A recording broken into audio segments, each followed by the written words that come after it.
All right, let's call the regular council meeting of Wednesday, December 19th to order. It is 7 p.m. We have an amended agenda. We've added item 10.5. So I'd look for a motion to adopt the agenda as amended. Thank you. Moved and seconded. All in favor? Thank you. So I move to item 5.1, minutes of the 7 p.m. regular council meeting of December 5th. And look for a motion to adopt. Moved, seconded. Any errors or omissions?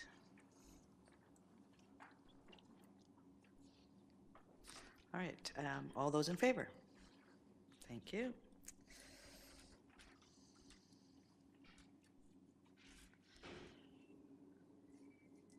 That was a long one. There we go. Okay. Item 7.1, this is the minutes of the Committee of the Whole meeting of Wednesday, December 12th. And this as well is for adoption. Motion to adopt, moved and seconded. Any errors or omissions in this one?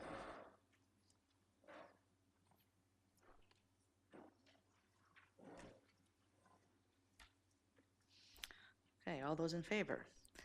Now, is there any business arising out of any of those that you'd like to discuss?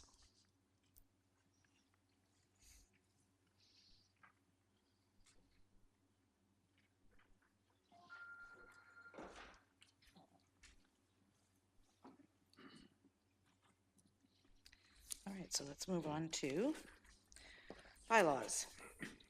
For first reading, this is item 8.1 on page 20. It's for 6317 Bly Road. First, a motion to receive the report. Moved and seconded. All in favor? And Mr. Hall, would you like to give a short presentation? Sure, I can. You would have seen this back in the November 28th Committee of the Whole meeting. So we're just bringing the bylaw forward for first reading and to schedule the public hearing. It's pretty straightforward. It's a rezoning application to facilitate an 8-lot subdivision on Bly Road in the West Sea Shield neighborhood. In terms of next steps, the public information meeting still has to be held by the applicant. So they'll probably end up holding that in the new year. And then once that's been done, then we can schedule the public hearing, which again could happen sort of late January, early February, and then we'd bring it back to council after that for second reading and moving it application forward. Again, pretty straightforward. Okay. So. Council, any questions? So we have a second recommendation in front of us. Would someone like to make that recommendation? I'll make a recommendation, or a motion to move that we accept recommendation number 2. Okay, so that the zoning amendment bylaw be given first reading and referred to public hearing. And seconded. All those in favor? Thank you. So let's move to the actual bylaw. That's on page 23. So this is bylaw number 25-289-218 for Everbright Ventures, a bylaw to amend District of Sechelt zoning bylaw number 25-1987 by rezoning a property at 6317 Bly Road from R3 to R1. And who would like to move first reading? Moved and seconded. All those in favor? Thank you very much. Thank you, Mr. Hall. So we'll move on to item 8.2, page 25.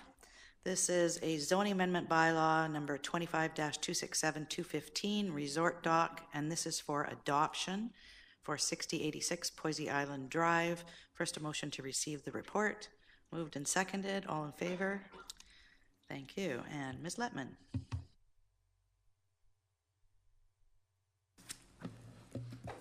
Mayor and Council, I have a short presentation since most of you have not seen this development proposal before. So we're considering the final adoption of the dock rezoning. The subject property at the beginning of the application in 2013 was, the legal description was lot 24, and it was a remaining parcel part of a Bearland strata for Poisey Island Drive, Bearland strata. The current dock location is located, you can see there it's labeled, and it's used for recreational purposes of the upland residents. With the rezoning going to commercial, you can see the subject property at that time was zoned R1. It has now been zoned C3. So there it is, will support the development of the hotel, but the water portion remains W1. So the W1 in terms of having a commercial dock needs to go to a modified C3, and we did that through community consultation. And this is the view of the property from the water. It's a little fuzzy, the picture, but you can see the existing dock that's there. And the new dock, commercial dock, will be essentially at the same location. The resort development permit site plan shows the property. On either side is parkland, and there's a road dedication here. There will be, part of the development, there will be a statutory right-of-way for pedestrians and cyclists to come through the site and come onto Ripple Way that's being developed by the developer. It consists of a main hotel building, a swimming pool, 3 wings, as well as 6 cottages and a small conference wedding center. This is what the view will be from the outside. And again, the development permit and the design has already been approved. The developer was, since that time in 2014, the developer has been fulfilling conditions of rezoning of the upland as well as the dock, and also entering into a development agreement, and then also has been undertaking a subdivision further up on Ripple Way. Because of the changed legal description, the requirement was to remove it from the Bearland strata, which is a residential strata. So the changed legal description means that we have to rescind third reading and change. We've modified the bylaw to recognize the changed legal description of the upland. The proposed bylaw has permitted uses accessory to the upland resort, and they include temporary moorage by resort customers, limited to up to 30 days. Permanent moorage of a maximum of 2 boats associated with the resort. That's the developer may wish to have a small water taxi or have a tour boat that could take visitors around the inlet. And they would also like to do non-motorized boat rentals such as kayaks, canoes, etc. The proposed bylaw, the prohibited uses were a result of the community consultation. The community, especially the neighboring residential area, didn't want to see any buildings on the dock, did not want to have float planes coming in and out of the dock or fuel sales, and they did not want to have jet skis, which can be extremely noisy. And the developer was fine with all that. So the recommendations now, it was given third reading. What we have to do is rescind the third reading to change the legal description that's mentioned in the bylaw, and go to then the changes going from lot 24 to lot A with the illegal rest of that. And then we have to give it third reading, and then we have to adopt it. So thank you, Madam Chair, members of the council, or if there's any questions. Thank you. Councillor McLean. So if I understand the information correctly, this lot, or the dock was not adopted, it just got to third reading? That's correct. There were a number of requirements to get to final reading, and they were the final adoption of the zoning for the upland, because we didn't want to have a commercial little water area that was separate. They originally could have come in with one application for the entire site, including that water, but they hadn't thought about the dock and what they were doing. So it became 2 separate zoning applications and zoning amendment bylaws. So that condition is complete.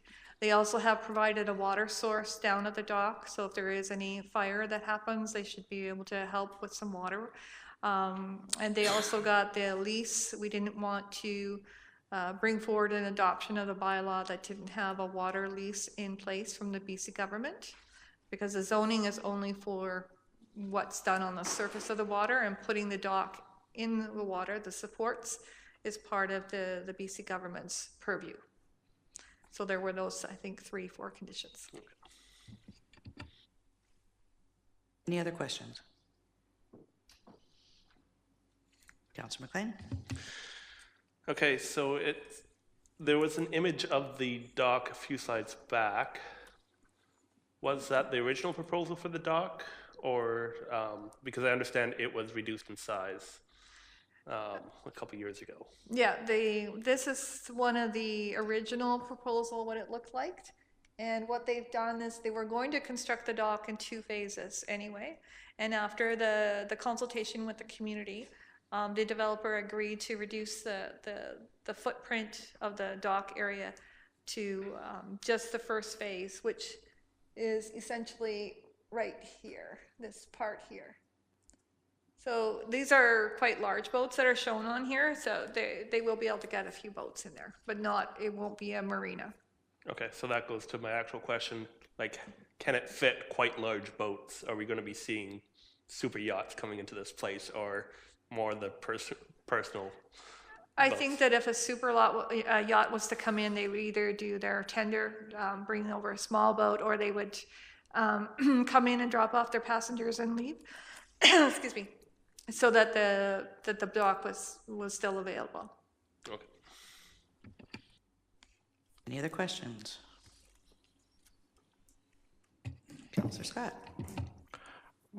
Just,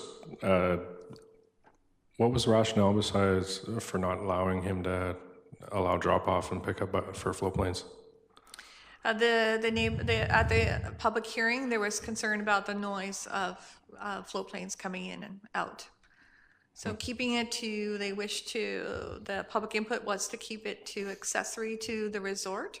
And that is the intention of the upland development owner, is to look at that. And when that was discussed, they totally agreed with the proposal. Okay, fair enough. Any other questions? All right, so we have some recommendations in front of us. Would someone like to make those recommendations or alternatives?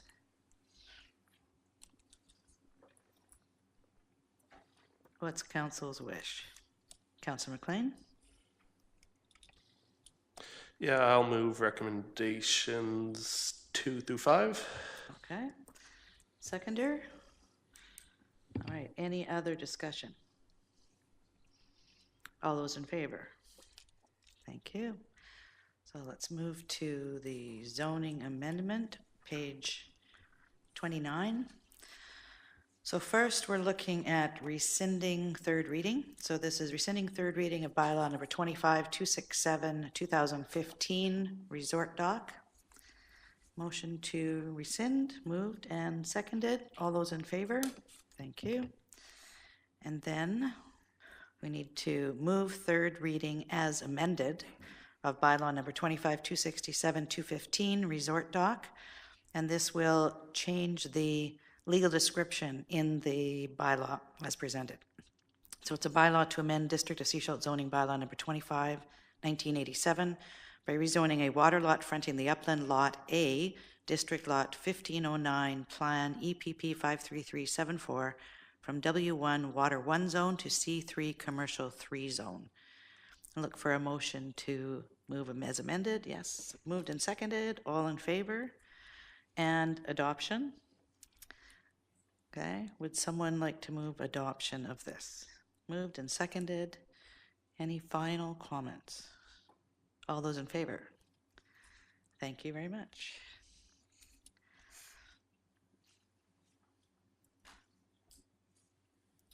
So item 8.3, page 32. This is request for adoption of official community plan amendment bylaw number 492-23. And again, Ms. Letman.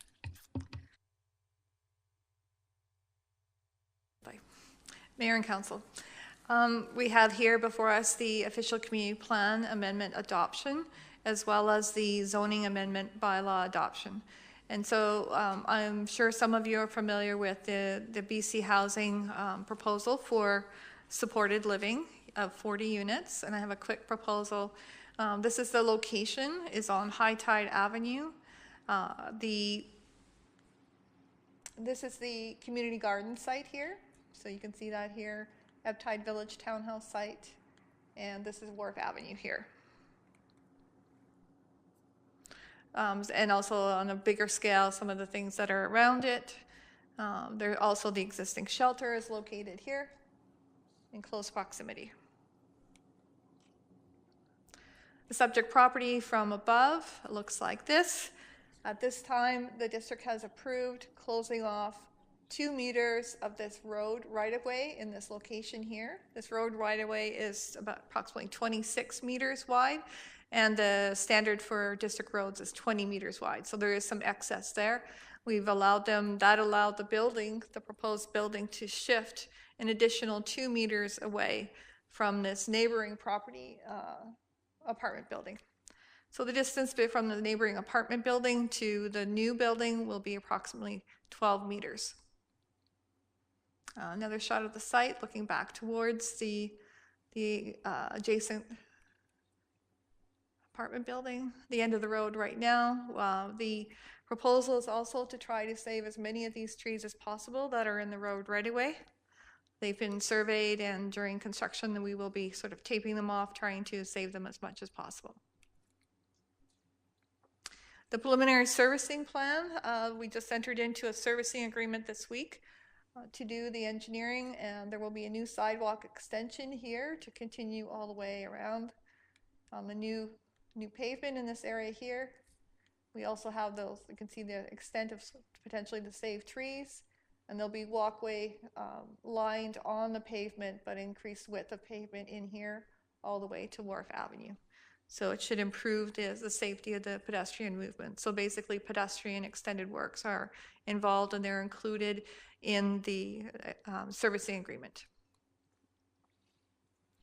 So the proposal also includes a small section. They're developing 9 on-street parking sites. And to do that, we need a little bit of a statutory right-of-way, so that's also coming forward, where the parking will be over the parking.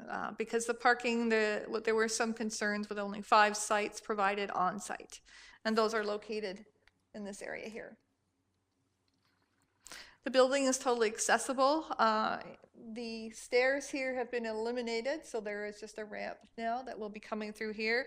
They were able to work with the grade of the building, and there will be no stairs coming into the building. It will be ramped up. The bottom floor plan includes 8 wheelchair accessible units that can be used they have a roll-in shower, all the facilities there for that purpose, and they can also be adapted to that. And on the main floor, there's the entry. There'll be 24-hour supervision of 2 staff people at least. There's a kitchen that will be providing hot breakfast as well as hot dinners. And so commercial kitchen, there's a dining area and a lounge. There's also provision for additional offices for counseling and for tenant support if there's any needs in that sense. The upper 2 stories, so it's a 3-story building, have additionally 16 units on each floor. They'll be accessed by walk-ups. This is what the intent of the exterior will look like. West elevation and east elevation facing Lamprey Lane. So the recommendations are there as they are stated in your package. Thank you. Thank you. Any questions? So first, a motion to receive the report. Moved and seconded. All in favor? And then we have 2 motions in front of us: the official community plan amendment bylaw, that it be adopted, and that the zoning amendment bylaw be adopted. Would someone like to make those motions? Moved and seconded. All those in favor? Thank you. So let's move to the OCP amendment, or the OCP amendment bylaw, item 8.3B, page 36. So this is District of Sechelt bylaw number 492-23, 2018, BC Housing. It's a bylaw to amend District of Sechelt official community plan bylaw number 492, 2010, in support of an affordable, supportive housing development. And adoption is moved by Councillor Toth and Councillor McLean. All those in favor? Thank you. And then item 8.3C, District of Sechelt bylaw number 25-293-218 BC Housing. This is a bylaw to amend District of Sechelt zoning bylaw number 25-1987 by rezoning a property at 5656 High Tide Avenue from R4 Residential 4 Zone to Comprehensive Development Zone 43, CD 43 BC Housing. And who would like to move adoption of this? Moved by Councillor McLean, Councillor Rowe. All those in favor? Thank you very much.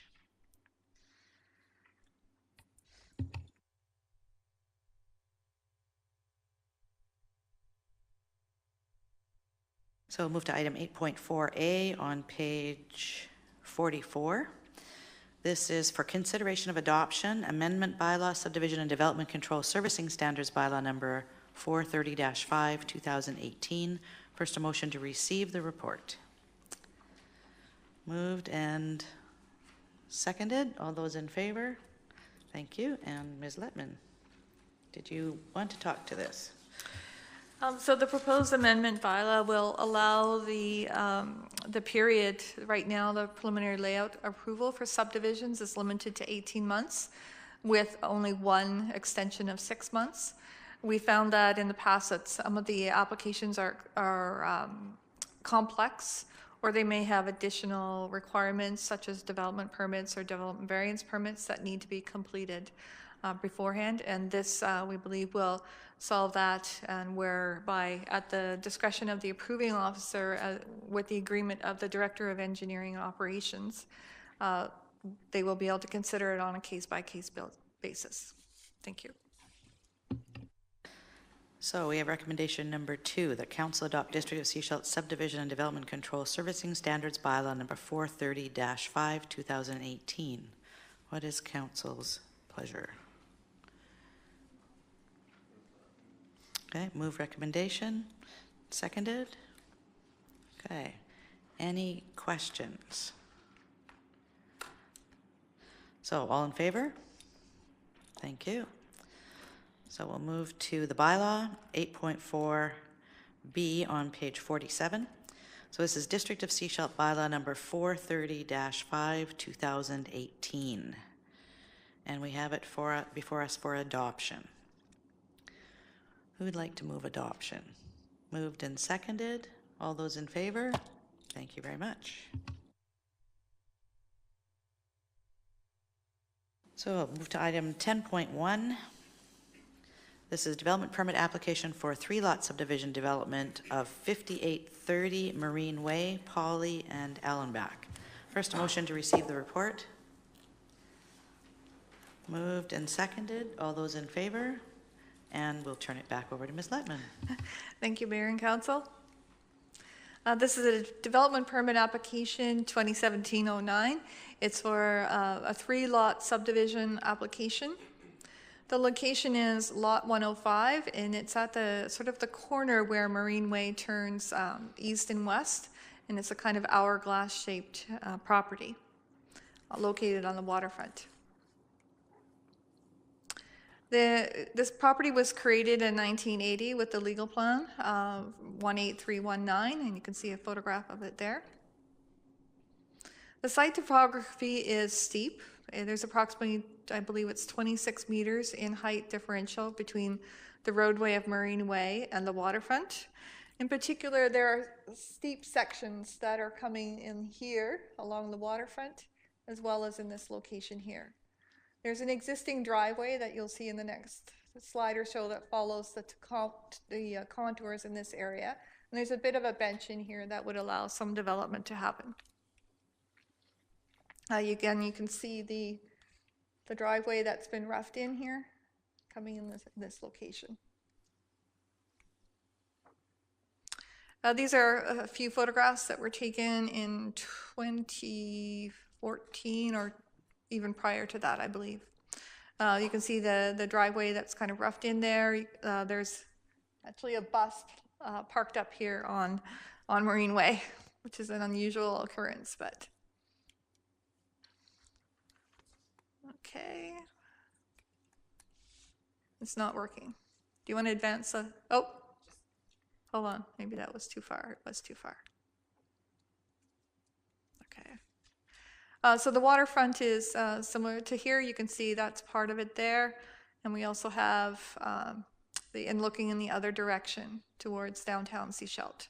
So a rocky beach with a kind of upland slope that's rock and a mixture of trees. The property was did have some trees removed, I believe in 2012, 2013. And in that time period, but it was, the shoreline was saved. So there are trees all in this area here, along this strip here. This is the previous subdivision proposal that shows the red line shows the 15-meter mark of the flood protection area that's defined in the zoning bylaw. And the previous, at that time, it was turned down for the flood protection. So the development, instead of a 7-lot subdivision, has come back as a 3-lot. The development permit areas on the property are number 3, number 4, number 5. Number 4 and 5 are essentially the entire site. And number 3 is the area 15 meters above the shoreline and goes into 15 meters below.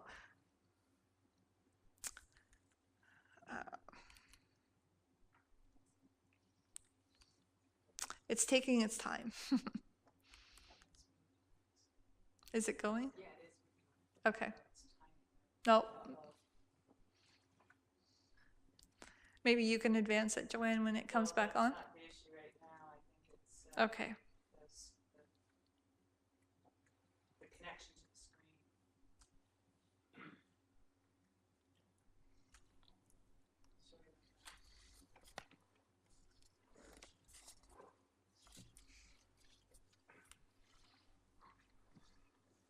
It might be a moment. Are you able to adjust it through moving forward? Yeah. Oh, there we go. Okay. Can you back up a bit, though? There. This is the proposal for the 3-lot subdivision. There will be a shared access driveway coming down here following the path of the existing access in here, and 3 lots in here, ranging in size from 1,624 to 2,397 is what's proposed at this time. So the minimum lot size for this zoning that it has is R1, although the restrictions of the area in terms of the grade kind of restrict the types of development that could happen there. The elements that we're proposing to put into the development permit that you have attached to your document, it also includes a lot of the assessment. There's also the assessment sections that I've attached. We're putting in the geotechnical studies, so there was a memorandum to deal with the 3-lot proposal. There was the original geotechnical assessment report as well from 2014. There is an environmental assessment report prepared by Paul Van Poppelen in 2010 with an environmental letter by TRI in 2015. Also in the development permit would be the Schedule E that shows the general layout of the development. We're also proposing landscaping requirements to meet the development permit area number 5 and 3 guidelines. So having revegetation on those areas that are not going to be part of the building, but sort of getting the natural landscape, trying to get it back to where it once was in terms of, it could be native plants, shrubs, trees, trying to get some of that back. And we're asking for a bond, a landscaping bond of $15,000 to ensure that the native landscaping does get put in and maintained. In terms of the development permit area number 3 in the flood protection area, we're asking for a registration of a no soils disturbance, no build, and tree vegetation protection covenant on the waterfront portion of the property for the 15 meters upland.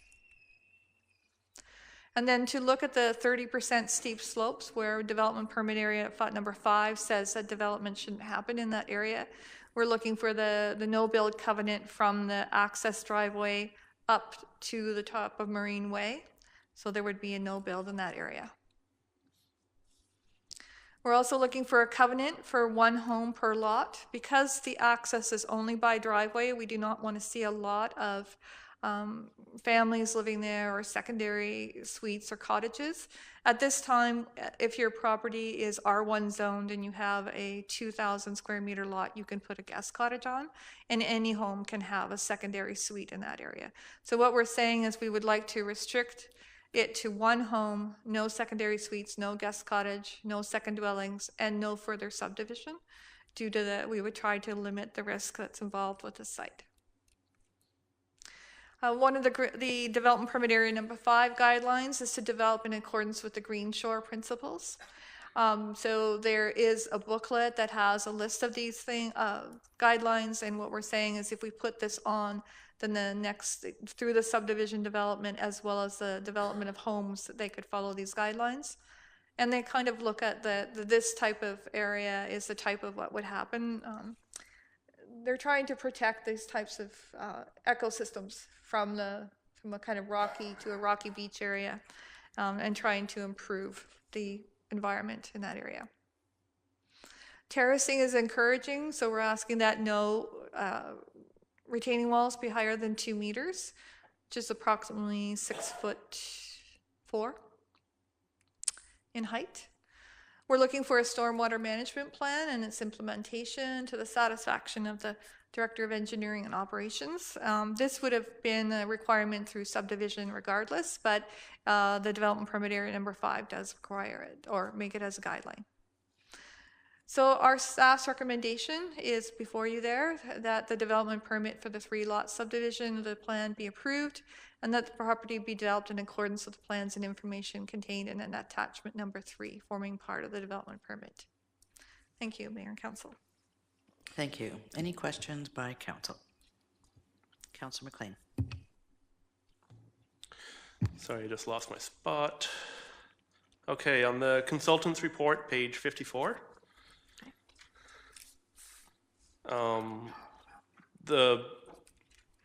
It says that the building sites are of grades 14%, 2%, and 1%.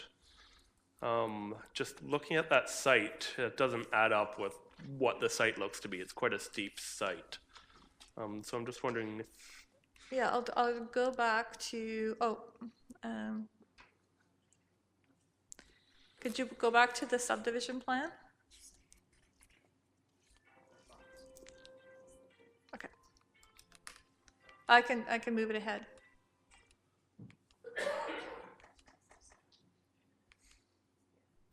The contours that we have may not be entirely accurate. They were shot through light art at the time. I believe that the site was forested, so it might have been a little bit of adjustment.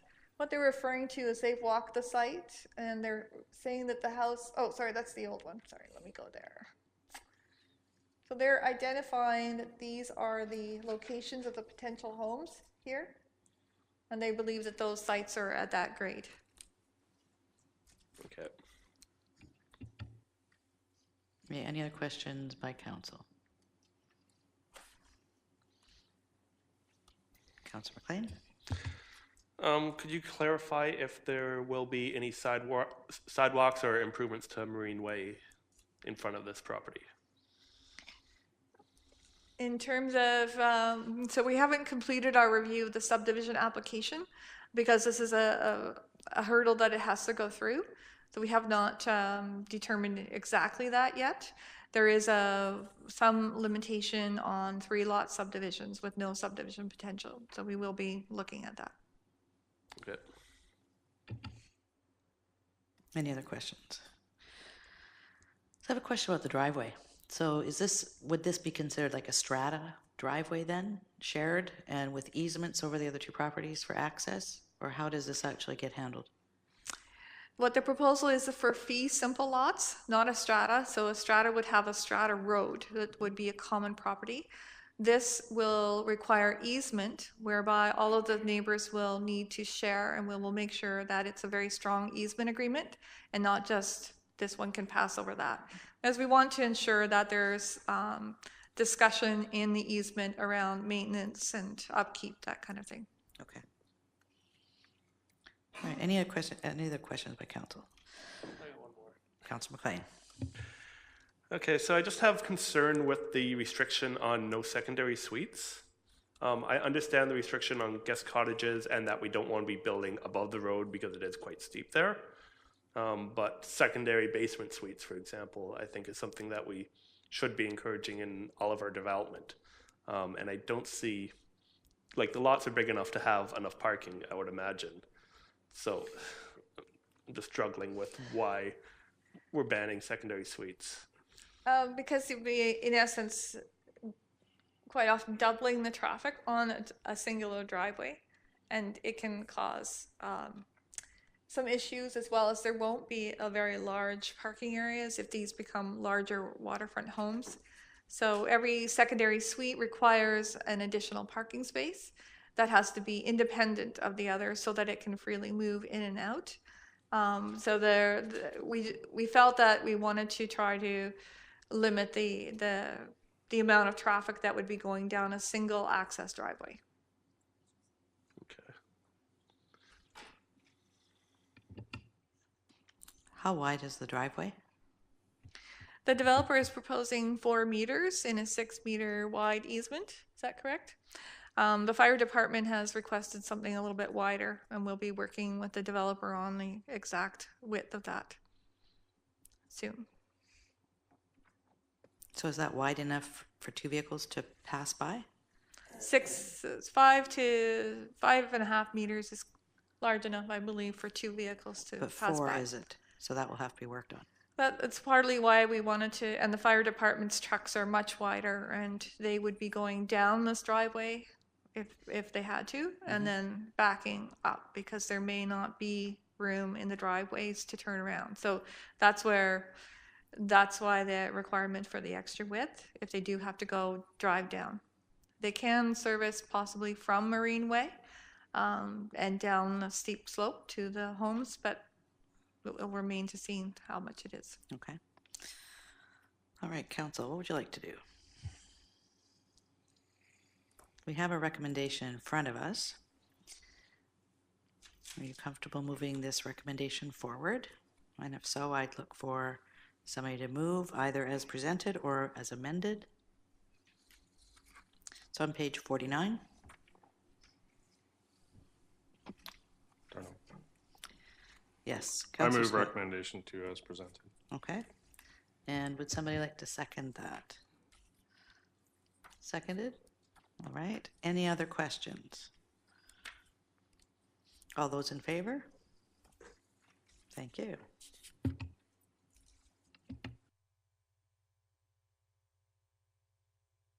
Item 10.2 on page 106. First, a motion to receive. This is about UBCM Community Childcare Planning Grant 2019.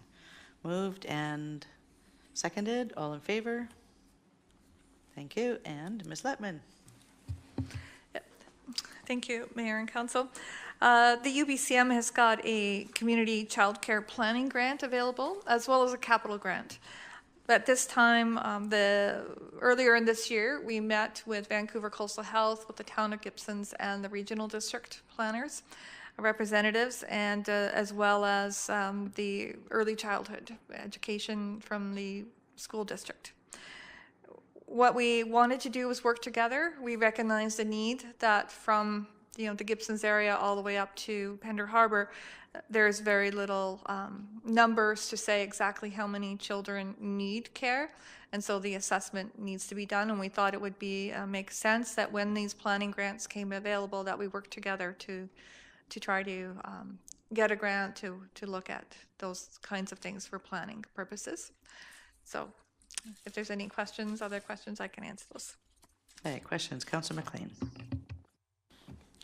Are we going to be looking for similar motions from the town of Gibsons and the SCRD so they formally support this grant? Yes. Okay. There are going to be 8 partners, I believe. We will be getting letters of support from Vancouver Coastal Health, the School District 46, Capilano University, the Sunshine Coast Child Care Resource and Referral Center, the Sunshine Coast Early Years Council. The Sunshine Coast Credit Union has recently joined the group in terms of promoting it, and we'll be sending a letter, as well as the partners, the Sunshine Coast Regional District and the town of Gibsons will be providing letters. Okay, so I'd encourage my colleagues on the SCRD board to also pass a similar motion if this passes here. Thank you. We'll take that under advisement. Any other questions? Did we involve the Sechelt Nation in the discussion, or? We have not as yet. That is an opportunity that the community planner who wrote the grant and has been working Vancouver Coastal has said that there's an opportunity definitely for community engagement, and that there would be personal invitations as well as engagement with them on their needs. We know that they have a very large childcare center now. But maybe there's a possibility that that could be used in expansion. So there's a way that we need to definitely work with Right. them. So the goal for this would be to sort of build a database of where we are right now as far as needs go and what is available? Yes, not looking at particular, like individual one-on-one needs per se, but having discussions with providers, with existing providers, having discussions with the folks who need that care. What are their predictions? We know from our own offices, it's been difficult for some of our staff to get childcare. We're not the only employers that have that issue.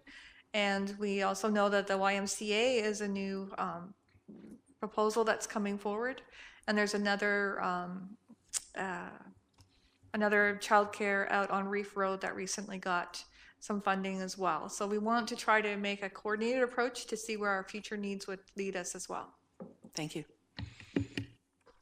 Any other questions? So, Councillor McLean? Yep.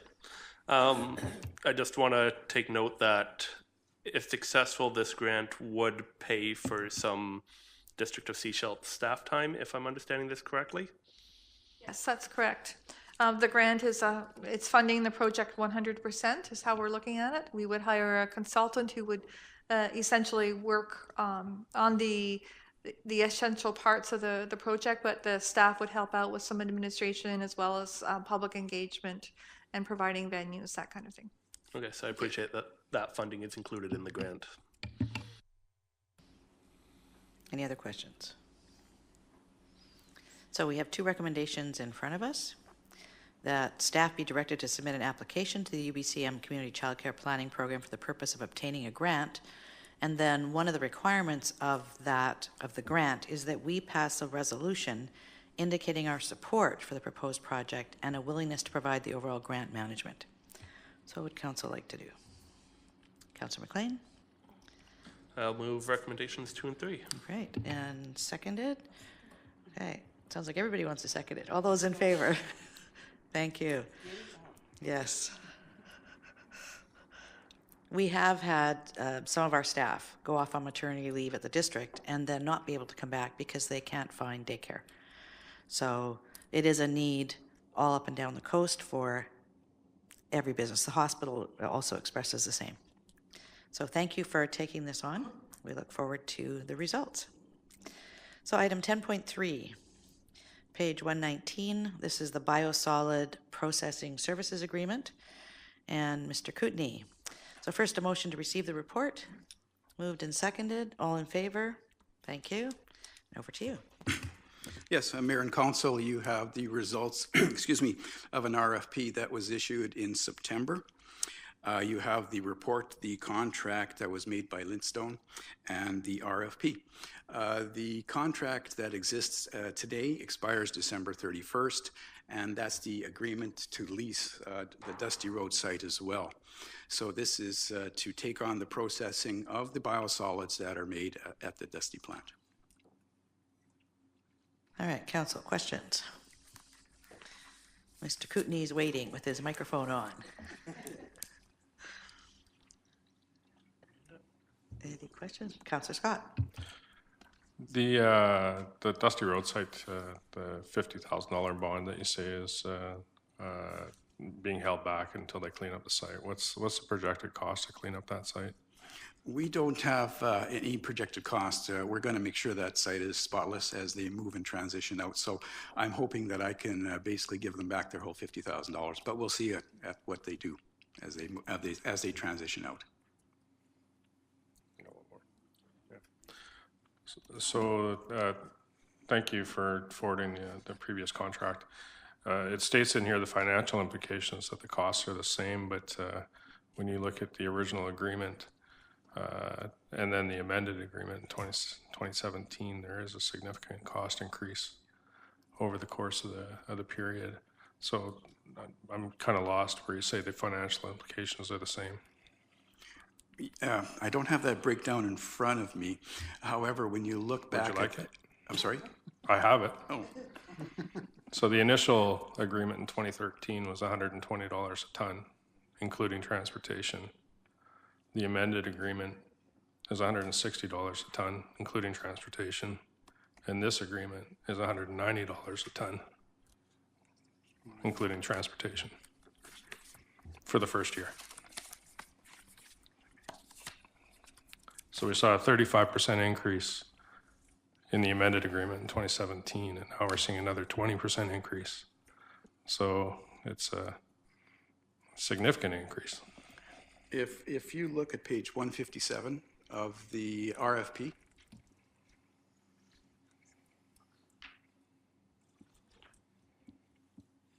the standard rate is 160 with trucking of 300. Right. But the previous agreement was at 160, including trucking. Yes, they are taking this, the trucking now is not going to be at their site. It's going to be moved to Port Mellon, so there would be extra costs for that trucking. Okay, so there is, it's not the same though. True, yes. When you look at the references, so West Coast Fish Culture, Greg Seafood, they're only paying $100 a ton under current contract rates. Why are we at 160? I believe there's a more operation to do biosolids than there is just to do fish waste. Fish waste, I believe, you just mix it once and you leave it. With biosolids, you have to keep mixing it, so there's more involved. Okay, that's all I got. Any other questions? Councillor Lamb? Yeah, you have to push your button. Yeah. Find your question first.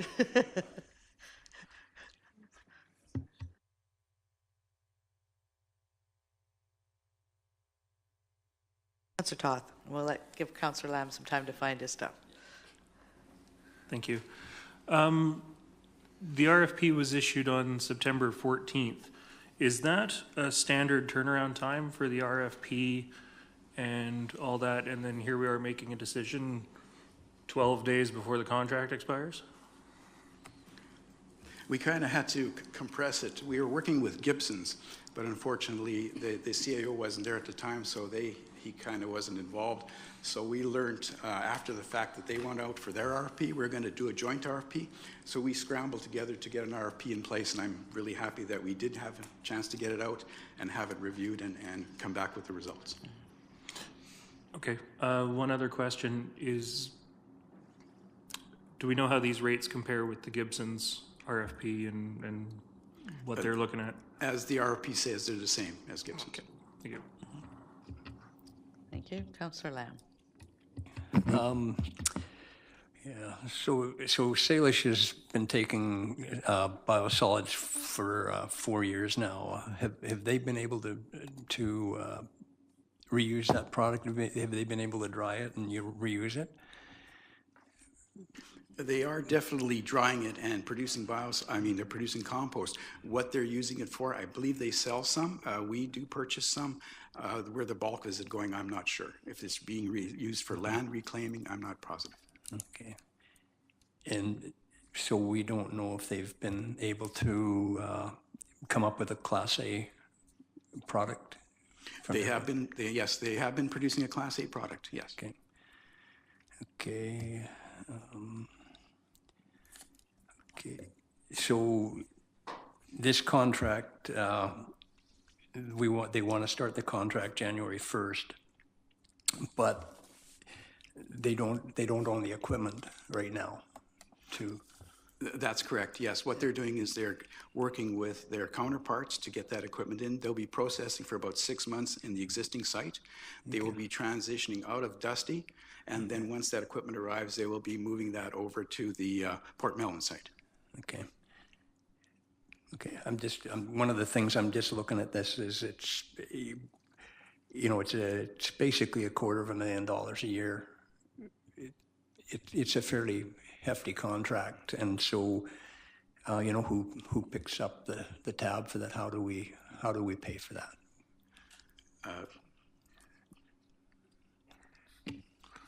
The cost of that would be captured through the sewer levies, user fees. Okay. Okay, so is that going to be a surcharge just to the sewer users then? And is that built into our budget already for this year, or is that going to be something that's coming up in our budget as we move through?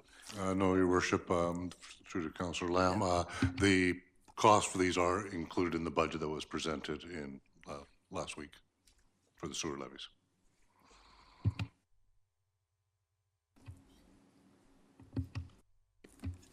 One more, and so the area that they're using right now, they will be responsible for cleaning that up? That's correct. They're utilizing the Dusty site to do compost. They do mix material up there, and right now they're starting to move material away from that site and totally use it on the Sailors site. So yes, we will be making sure that we monitor and making sure that they clean up the site totally, and we do have that $50,000 bond to ensure that that is done properly.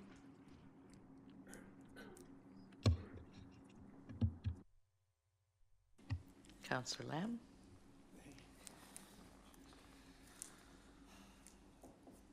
Should we come back to you? Okay, Councillor Scott?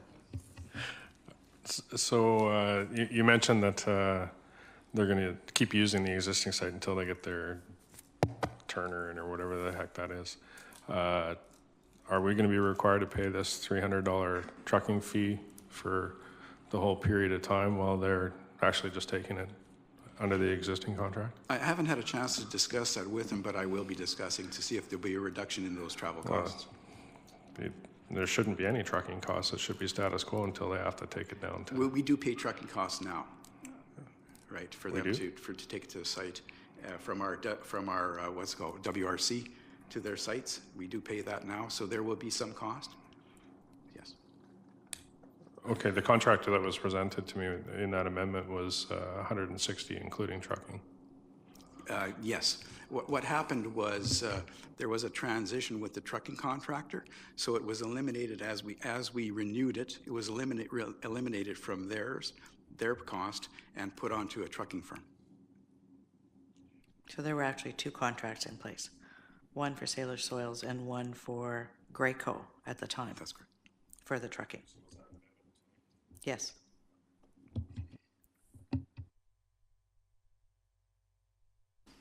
Councillor Lamb, do you have other questions?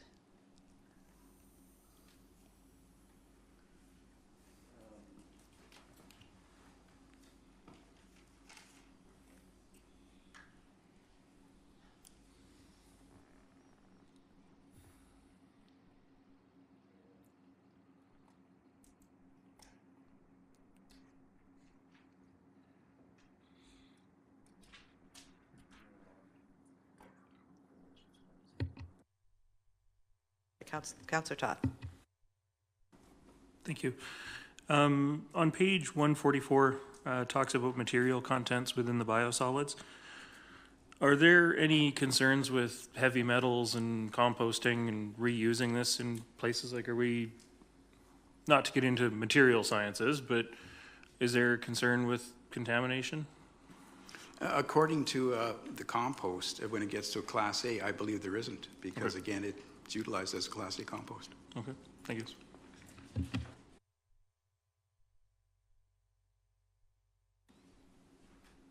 Councillor Lamb, do you have other questions?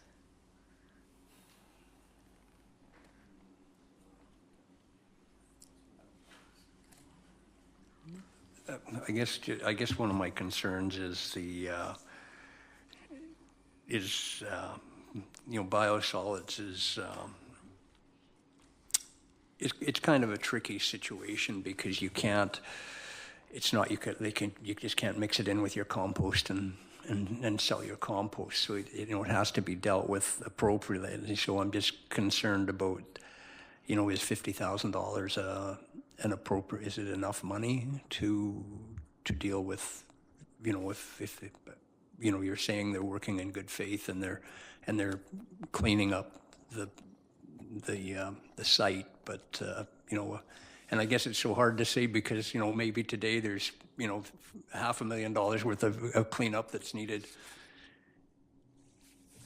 When they finally give us the site back, I guess like you're saying, you're going to watch what they do and make sure they clean it up. But I'm just concerned about having $50,000 as a bond. If I may, the site is located at the Dusty site. It's actually where the septic haulers dump all their sewage. They're raw sewage, so now we're just dealing with biosolids. The biosolids is right beside the lagoons. So basically what they have to do is just remove the existing biosolids and maybe remove, I would say, about 6 inches of material, and we're down to native. So that's all that they have to do.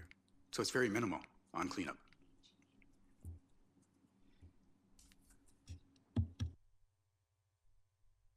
Okay, any other questions? Okay, so staff have brought a recommendation, recommendation number 2. What would council like to do? Councillor McLean? I'll move recommendation 2. And would somebody like to second that? Seconded? All those in favor? Any opposed? All right. You're opposed for right now? Would you like that recorded? Yes. Okay, thank you. Did you want to indicate your opposition?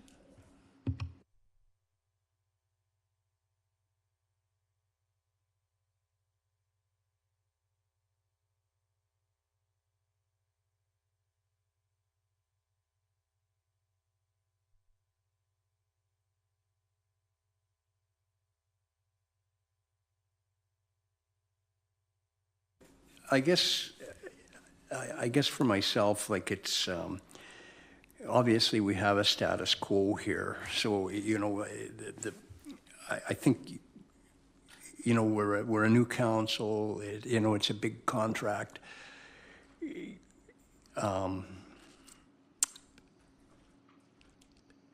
have, I guess the reality is we have to sign the contract so that the proponent here can move forward.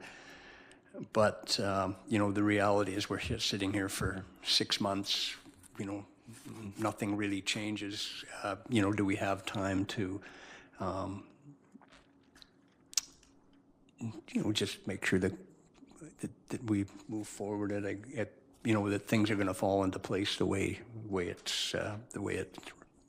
they're asking, or the way they're telling us it will, I guess.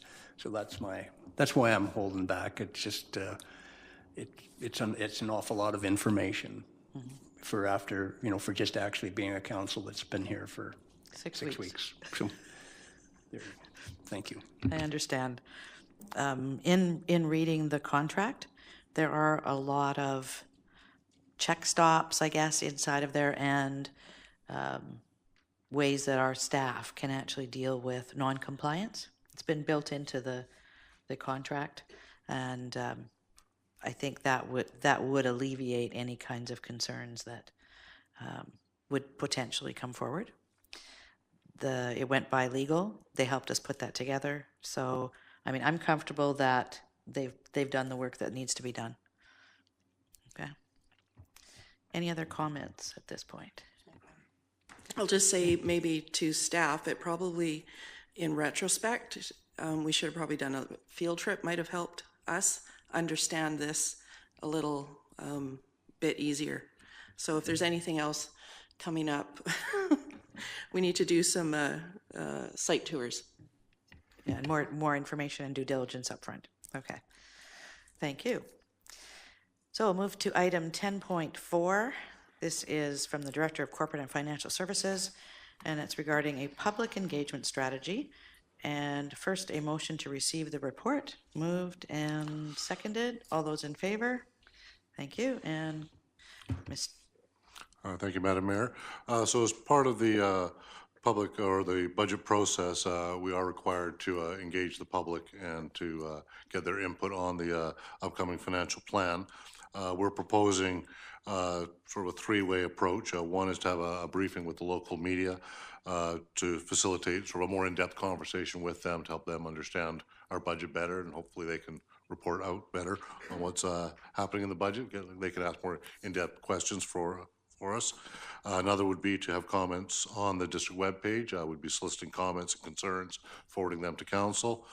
And also the final piece is to have an e-town hall meeting in January. We'd go through the entire budget with the public and seek input online and in person. I did put down January 15th as a proposed date for that. I've now discovered that actually conflicts with another council scheduled event so I would like to propose an alternative date be selected. Look at your calendar. As far as I understand, I think any other time that week works except for the Wednesday night, which is a council night. So I don't know if, Madam Mayor, if you'd like to propose an alternative date based on what you know of your calendar better than mine. And I'd seek endorsement of this strategy. Okay, any questions, comments by council? Councilor McLean? Yeah, I think it's a good plan, but there's one piece missing, which is educating the public on where their money goes. So I would like another point added to it where our communications department comes out with a plan or some kind of communication strategy to talk about where our tax money goes.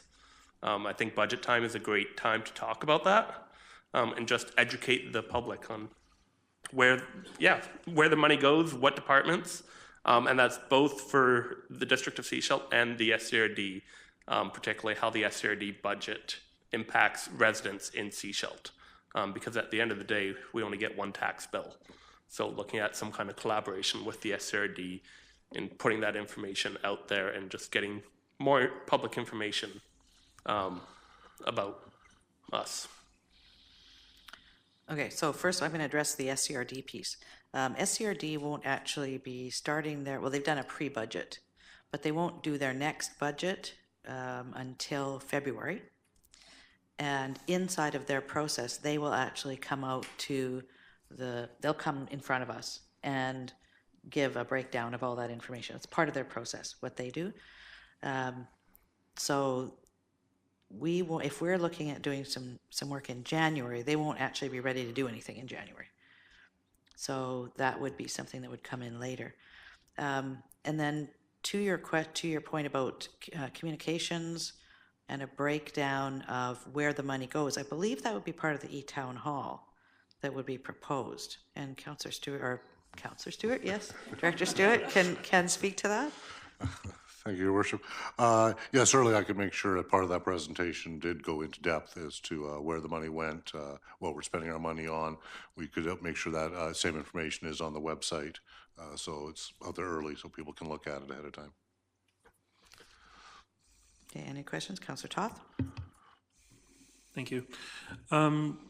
Not being particularly familiar with the e-town hall formats, is there the ability for people to participate in person? Particularly those who may not be online. So. Yes, it would be a public meeting held in this room. Do a presentation here. People could come in person, and we'd also accept questions online as well. So, perfect. Thank you. Any other questions? I have a question. So we've been presented with the budget package. When do we actually get an opportunity to go in depth and look at, why are you proposing this versus this, et cetera? Those kinds of questions. When is our opportunity to do that inside of this communication with the media, the, e-town hall, et cetera? Like I see out there, but when's our opportunity? I would anticipate that would come after you've heard from the public, so that would be the intention of having the public consultation early, is so we presented all the information out to the public, you can hear their comments and concerns, then we would be meeting regularly with council to get into more in-depth discussion, so that would be your opportunity to really look in depth, challenge us, ask questions. So it would be, once you've heard generally what the public thinks. Okay, but if we're, so for example, one of the proposals that you've got in the budget is to potentially hire another engineer. One of the conversations around that is, do we actually hire in-house or do we contract that out? Where would that conversation come? After the public meeting, you know, after the public engagement, or prior to, so that they would know that we're looking at alternatives, or even if we need another engineer, right? Those are the kinds of conversations that I see us as a council table having to have around the budget in a number of areas. But we haven't done that yet. And you know, then you're going out to the public. So I'm just looking at timeline, where inside of that does the public actually hear about the deliberations that we're doing as well? Right. I anticipated that it would be after the public engagement meeting, simply so the public could tell you whether they thought hiring that person was a good idea or presenting alternatives to council. You could then debate what's been brought forward, bring your own ideas. So again, as soon as the public meeting's over, starting probably that first committee of the whole meeting in January, we would start the deliberations, and it would just be going through the budget at whatever level of detail council wanted to. So. Okay. Any comments by council? Councilor McLean? Okay, so that touched on the sub areas of the budget where we're looking at increases. But what about decreases and cost savings? Is there an opportunity for the public to comment on where they would like service levels reduced possibly? Again, that's what I'm seeing. The purpose of that meeting is the public comes and tells you what they think. If they are uncomfortable with the tax rate increase being proposed, if there's services that they think we're providing that we shouldn't, this is when they can let you know what they think, and then this would all be brought to your table to then discuss in depth after. Okay, so just making, I'd like to make sure that there is structure in the e-town hall for those kind of discussions and not just leaving it completely open. Okay. Yeah, normally it is just an open meeting. I present the budget and then open it up for any comments, questions, concerns. So we don't specifically say, is there any area people would like to cut? It's anyone wants to come up and make a comment, let us know what they think. And there's no rules around it. Yeah, I'm just trying to structure this a little bit more because, yeah, even anything you'd like to see added, that's still a very wide open conversation. So if we can drill down into some of our functions a little bit more, I think it could be a lot more valuable. So could we suggest that we engage our communications manager to work with our director of finance? Sure, I'll take that. Okay. Director Stewart? Okay, so we can't do the 15th. 14th doesn't work. 16th doesn't work. I think we were looking at potentially January 17th. That's a Thursday. Everybody just check September or January 17th, sorry. You okay? In the January evening? 17th, evening, yes? Yep. January 17th, okay. So that the 2019-2023 financial plan public engagement strategy as outlined by district staff be endorsed using January 17th as the e-town hall meeting. Okay. Someone like to move that? Moved and seconded. All in favor? Thank you very much.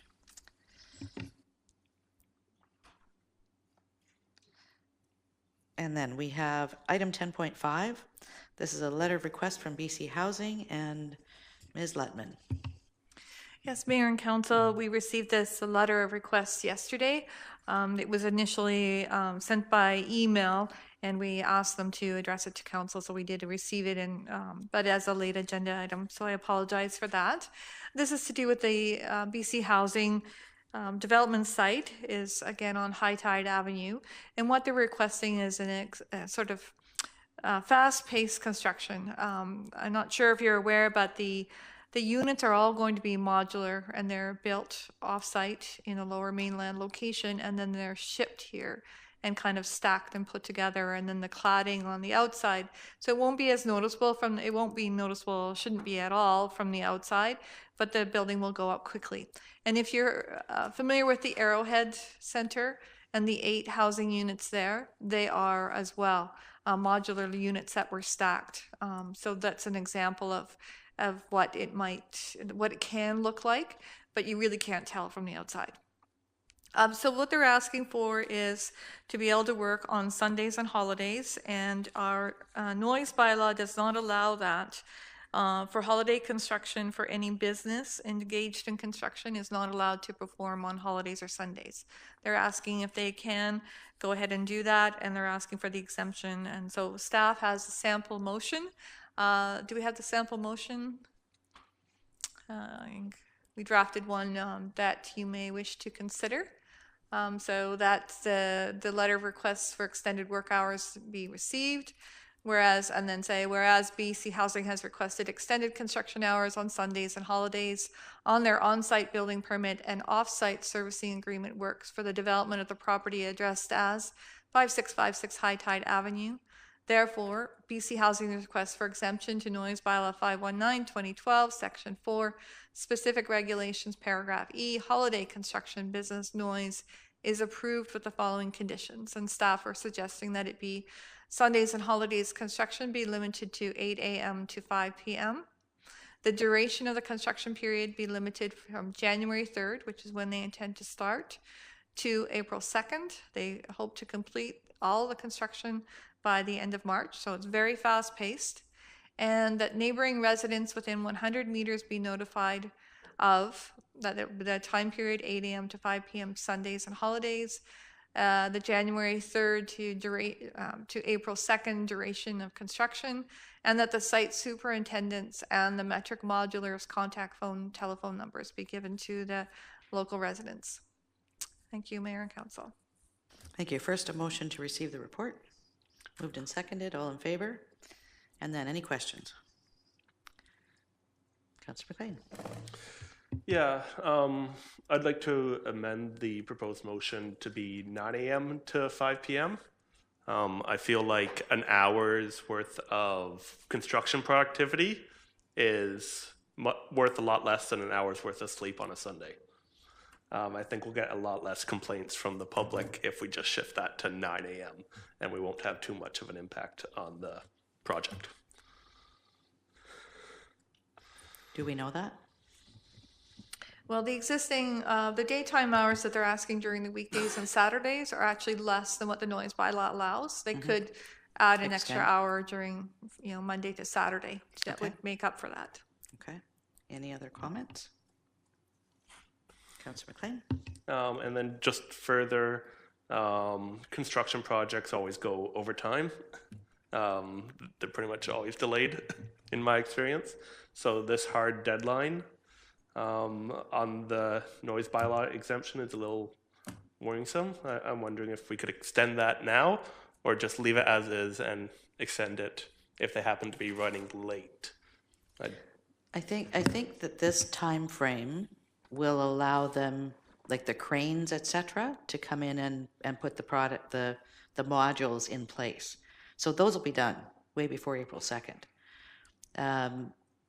So if the construction itself goes beyond that, if they need an additional noise exemption, they're going to need to come back. This gives them the incentive. They're also looking at having it open beginning of April. Mm-hmm. So I mean, they're looking to move this forward very quickly. Sure. Okay. So it would be up to them to come back if they needed additional time. Correct. Okay. Any other comments, questions? All right, would someone like to make the motion as presented now with the 9 a.m. to 5? Councillor McLean, moved and seconded. Any other comments? All those in favor?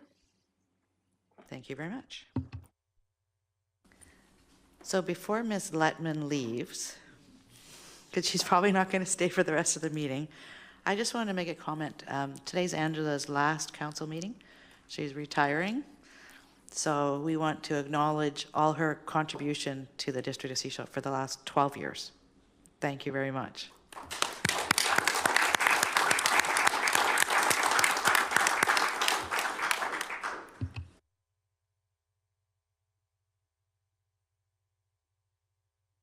Councillor reports. And let's start on this end. Councillor Todd, are you ready? Don't have a whole ton to report this time around. Been busy personally, but not so much on the council stuff. We did attend a climate change workshop just after our last council meeting there, and it was a lot of eye-opening, interesting things to talk about and to keep in mind as we move forward. I guess there's only one thing I do want to say, and that's not council related particularly, but I thought it was really neat that the District of Sechelt has a kids' Christmas party, and as part of that, they get gifts from Santa, and everybody puts their kids' names in, and they get just a little, $5 or $10 gift. And my daughter came to me and said, "I don't really want a gift from Santa.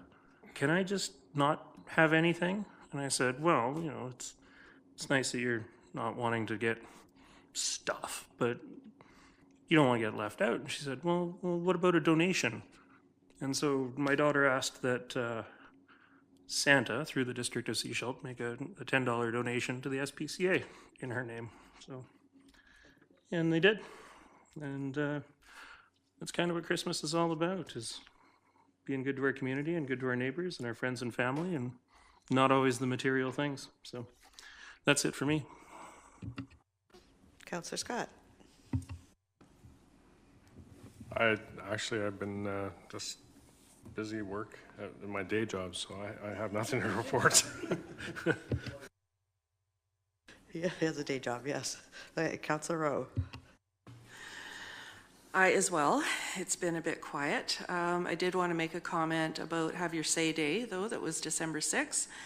I thought staff did a great job. There was a good turnout, and I'm looking forward to hearing more with regards to the projects that were presented that night.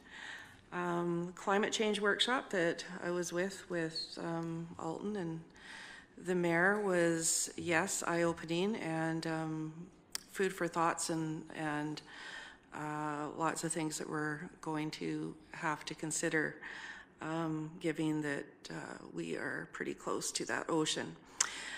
And then yesterday we had the Community Action Team meeting, the CAT meeting, which is the group focused on harm reduction and engaging with drug users on the Sunshine Coast and working towards harm reduction.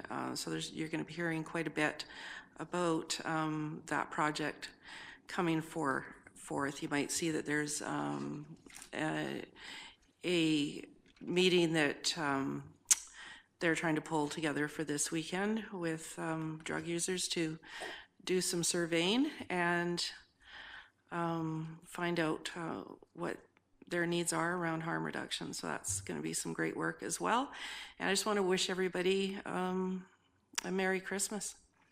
And we will see you next year. Councillor McLean. Yeah, I have nothing to report. I just want to say thank you, Angela, and I'll put on my hat again and say Merry Christmas. Councillor Lamb. Yeah, I've attended the SCRD meetings for planning, and then just a regular SCRD meeting. And the other thing I did was there's a new gym that's opened in Sechelt, and it's kind of cool. The young couple that own it, it's called, I'm not sure, I've got part of the name, it's called Lift, but so this is their third gym, and so their first gym is in Dubai, and their second gym is in London, England, and their introduction to North America is Sechelt. So, and my understanding is they're going to open in Toronto next year. So it's kind of cool. And that's my report. And Angela's left, but I worked with her quite a bit over the years, and it's always been a pleasure. So, and then, that's it. Thank you. Thank you. Councillor Kuster. Thank you. I went to the Downtown Business Association meeting last Monday, and it was mostly to go over their 3-year strategic plan and some of their key points with that strategic plan. It's a 3-year plan, and first one was wages and admin, second was marketing and promo, third was community projects, fourth was advocacy and infrastructure, and 5 was faculty and, I can't read my own writing, sorry. Oh my goodness. Facility improvements, and 6 was engaging members with local government. They also talked about some of their successes this year, and one, of course, was the Festival of Lights, which was a great success for the Downtown Business Association. Personally, I went to the Chatlick Music band performance last night, and I was very impressed with the level that the kids play there. It was amazing. And I just also want to wish everyone a Merry Christmas. Thank you. Thank you. I'm going to report on a few things. We had the first TV show on community cable. Is that what it's called now, Sean? Eastlink Community TV. Okay, Eastlink Community TV. So it was Bill Beamish, Mayor of the town of Gibsons, Lori Pratt, Chair of the Regional District, and myself, District of Sechelt. I have to say we have a lot of fun together. So, we conversed back and forth. Sean was our moderator. He threw some really easy questions our way, I think. But I look forward to more down the road. What else has happened? Air Cadets. Councillor Scott and I attended the Air Cadets with a session in Gibsons. And it was a lot of fun seeing them march up and down. There's going to be Freedom of the City coming January 12th. So that's the Army Cadets, yeah. But the Army Cadets, is it Army Cadets? No, who else was there? Navy? Navy League. I haven't got them all straight. He knows them all. What else have we got? I had a meeting with Pamela Goldsmith-Jones. She is off from Ottawa right now, so is coming up on the coast and meeting with the various leaders just to find out, what she can do to support us. One of the things that we brought forward to her was the grant proposal that we'll be putting in January for the infrastructure for sewer. So once that's ready, we'll reach out to her and make sure that she can give a little push on her end. Yes, Saturday is the harm reduction meeting, the CAT meeting here. It's going to be from 1:30 till 3:30. So it's for active drug users, and we're looking at doing a survey with them to find out what supports they need in their lives. I'm going to talk about the regional district a little bit. A couple of things that came up at the regional district. You'll see in the paper, I think this weekend, there was an article on the supply deficit for water. So they went back and looked at the comprehensive regional water plan. In that comprehensive regional water plan, it indicated that the deficit would be 430,000 cubic meters. It's actually about triple that is what they're identifying at this point. So we're going to be looking at how we can address that.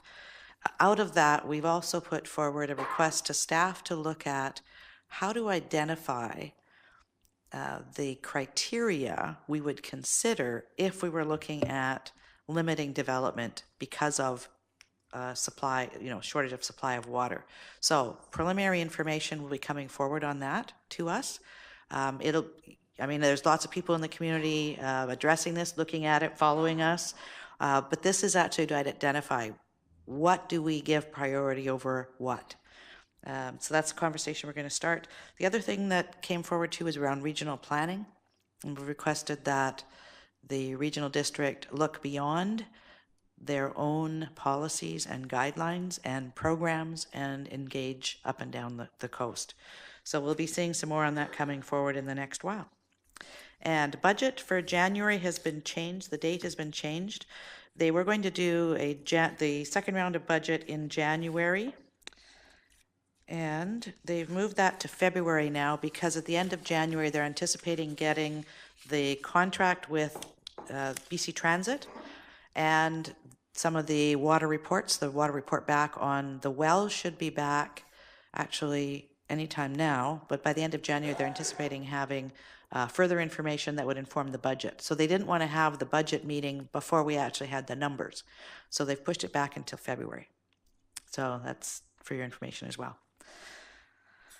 All right, let's move on to council correspondence for receipt. And we have 2 items. A motion to receive the correspondence. Moved and seconded. All those in favor? Any comments, questions, any follow-up?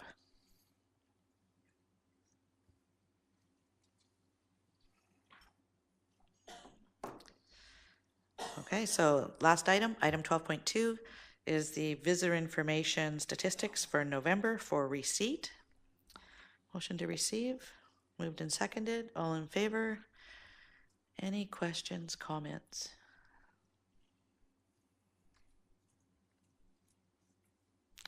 Any emergency items? All right, motion to adjourn. Thank you, all in favor? So, Merry Christmas, everyone. And Pam, you have a question.